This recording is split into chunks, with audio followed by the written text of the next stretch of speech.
जय श्री कृष्णा। राधे राधे। प्रिय भक्तजनों, आप सभी को कार्तिक पूर्णिमा की हार्दिक शुभकामनाएं। प्रिय भक्तजनों, आज कार्तिक मास की पूर्णिमा है।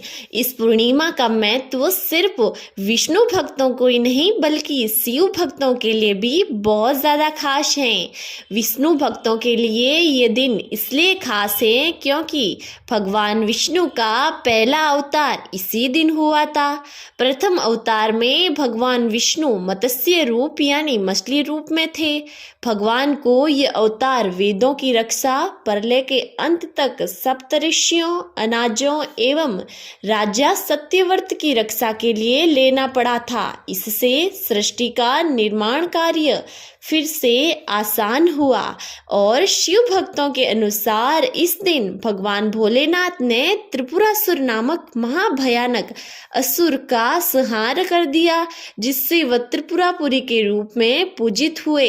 इससे देवगण बहुत प्रसन्न हुए और भगवान विष्णु ने शिवजी को त्रिपुरारी नाम दिया, जो शिव के अनेक नामों में से एक है। इसलिए इसे त्रिपुरा पूर्णिमा भी कहते हैं।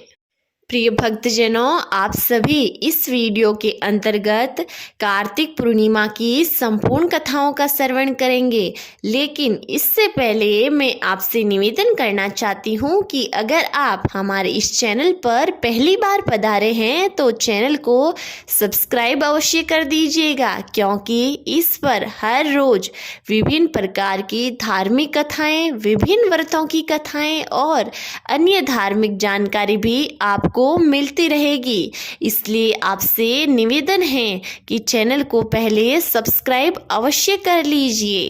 प्रिय भक्तजनों, अब श्रवण कीजिए कार्तिक पूर्णिमा की सभी कथाएं।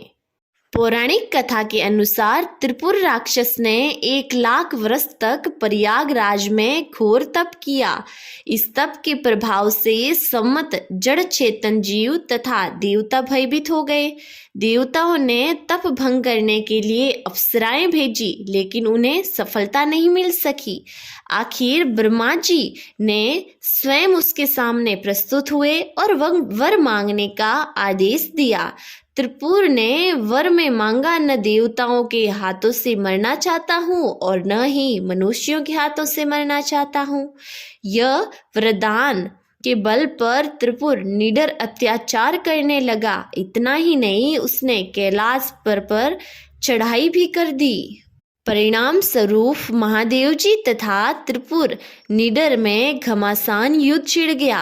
अंत में शिवजी ने ब्रह्मा जी तथा विष्णु की सहायता से उसका संहार कर दिया। प्रिय भक्तजनों, अब श्रवण कीजिए कार्तिक पूर्णिमा की दूसरी कथा का। पौराणिक कथाओं के अनुसार तारकासुर नामक का एक राक्षस था, जिसके 3 पुत्र थे, जिसका नाम तारकाक्ष, कमलाक्ष और विधुनमाली था। भगवान शिव के पुत्र कार्तिकेय जी ने तारकासुर का वध कर दिया, जिसे देख उस राक्षस के पुत्र बेहद दुखी हुए। उन्होंने देवताओं से अपने पिता की मृत्यु का बदला लेने के लिए ब्रह्मा जी की घोर तपस्या की।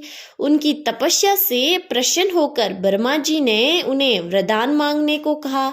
तीनों ने ब्रह्मा जी से अमर होने का वरदान मांगा, लेकिन ब्रह्मा जी ने उन्हें कहा, ऐसा संभव नहीं है, इसके अलावा कुछ अलग वरदान मांगो। यह सुनने के बाद तीनों ने 3 नगरों का निर्माण करवाने के लिए कहा, जिसमें वो बैठकर पूरे पृथ्वी और आकाश का भ्रमण कर सके। साथ ही उन्होंने कहा, 1000 वर्ष बाद जब हम एक जगह पर मिलें तो तीनों नगर मिलकर एक हो जाए और जो देवी देवता अपने एक बाण से तीनों नगरों को नष्ट करने की क्षमता रखता हो, वो हमारा वध कर सकेगा।